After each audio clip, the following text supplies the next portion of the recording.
Hi, this is Tom Malloy. I've raised over $25 million for financing movies. I've produced at the time of this video 17 films, written 30 plus screenplays, options sold or made into movies, 25 of those screenplays, and I've starred in a bunch of movies. So I'm an encyclopedia on filmmaking. All right, so we're talking about renting film equipment versus buying. So you're thinking to yourself, I want to buy the new hot camera. You know, I want to buy the new Blackmagic that came out or the new Red, or somehow you're going to afford the Alexa.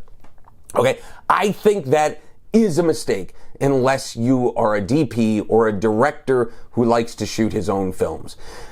The mistake being that when cameras are really based on technology, and when new cameras come out that replace the old cameras, then that makes it kind of obsolete. Now, sometimes it takes a long time, right? If you have the original Blackmagic camera, now it's getting to the point where it's like, all right, it's getting kind of obsolete, but you could still make something viable and something that looks professional from that camera. So, but the key is, that's an investment and that's a cost. And what this video is going to try to tell you today is it's better to rent those things, right? Or when you're hiring a DP and maybe potentially that DP has that camera, which that makes sense because the DP has an Alexa or something like that, or they have the new Blackmagic.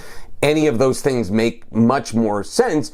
And as far as getting that DP on board, or you just have a DP that doesn't have that camera, well, then you can rent that equipment. And renting that equipment is much cheaper than going out and buying, you know, the $65,000, $70,000 Alexa so that you could shoot your film, or, you know, dropping 10, 15 grand on a camera that, you know, within a couple years you may be able to get something better. I am a big fan of the Alexa and always trying to get the best quality picture, and I feel like the colors on the Alexa are the best. Now, what I mean by that also too is that I just like the interpretation of the picture that it looks like.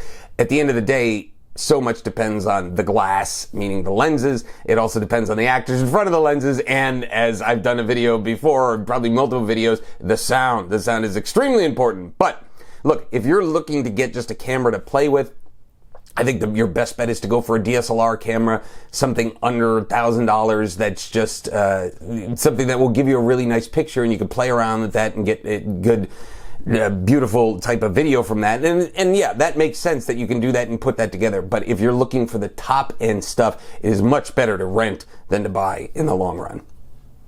If you want a free PDF and a quick guide to film funding, check out the link below.